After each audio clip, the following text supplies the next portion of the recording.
at the end of the day, eventually, if you continue to stay in the music industry, deals will expire and you can sign a new deal. And the deal probably doesn't include show money.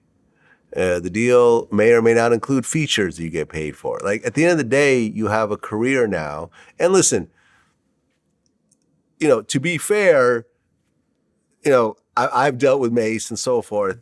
Not an easy person to deal with. Really? It's one of the most difficult people I've ever dealt with, period. And everyone I talk to tells me a very similar story. Everyone I talk to. Mase makes promises and does not fulfill what he tells you, right? And I'm not going to go into detail. Mase, if you're watching this, you know what I'm talking about. So I know there's a certain level of animosity based on probably things that Mase told him that he probably didn't carry through and so forth. True. But regardless of how you look at it, you sign a contract at a time that you were just starting off, and that contract has to be fulfilled until the end of that contract. Hopefully you'll have a career that will outlast that contract and you will go on to make a lot of money. But at the end of the day, people like to feel like they did it all themselves, and that's not always true. It's not always true, especially when you're a brand new artist that has no fan base, has no songs, has no following, has no nothing. You're just starting off. And this is really the way that the music industry works. If you really think about it, like look at what Megan is going through with her label. Yeah. She don't want to pay them what they feel they're owed.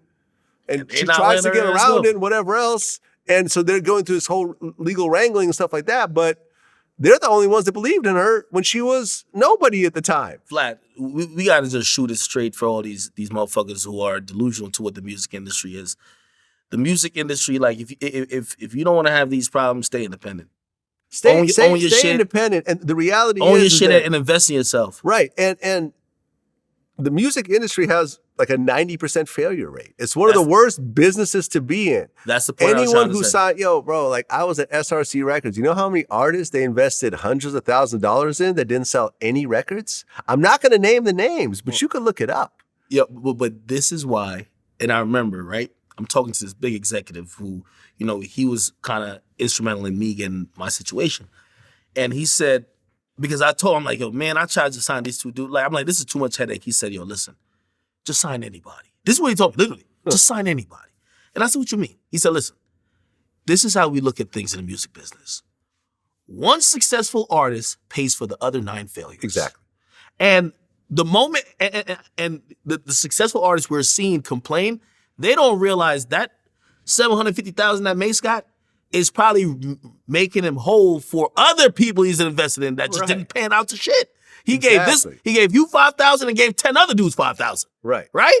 And then he had to give them studio time, and then he had to give them that. And then half them dudes, they turned out to nothing. 90% of them dudes turn out to nothing. So it's the hardest business to be in. Everyone's like, why doesn't Vlad start a record label? You got this big platform, rah, rah, rah. Motherfuckers, I know what it's like to start a record label. I've seen it time and time again. Shout out to people like Ghazi that have somehow figured things out a little bit more than other people. But most labels, like, yo, you're going to lose. And are the people that you've invested $100,000 into that have made you zero, are they talking about how they got ripped off? Yeah. Are they talking about, hey, listen, I feel so bad about all the money that I've lost you that I'm going to pay you back? Has anyone ever said that? Has any artist ever paid back a label for their losses when they didn't sell albums? No, they'll blame the label for them not selling albums. I put about like $70,000 in artists. You know what I mean? Nothing turned out. You put $70,000 into an artist. Yeah, well, not me personally. Obviously, I had a budget. Okay. Come on, I'm not putting my own fucking money. Y'all believe in these niggas, man? Come on, man. But I obviously had a budget, right? And I think artists look at money like that generally as, well, if it don't work, it's not like I owe you the money. Like there's actually things called like profit statements and labels got to recoup and all that type of shit. Exactly. But nobody cares. Everybody looks at like it's just money out of thin air and you write it off. But in reality, like that's money lost. You know what I mean? Out of a budget that I had to manage. Tax write-off does not mean free money by any stretch of the imagination. Yeah. So no, artists never get that. Yeah. You know what I mean? And we see the successful artists, they're having that argument constantly.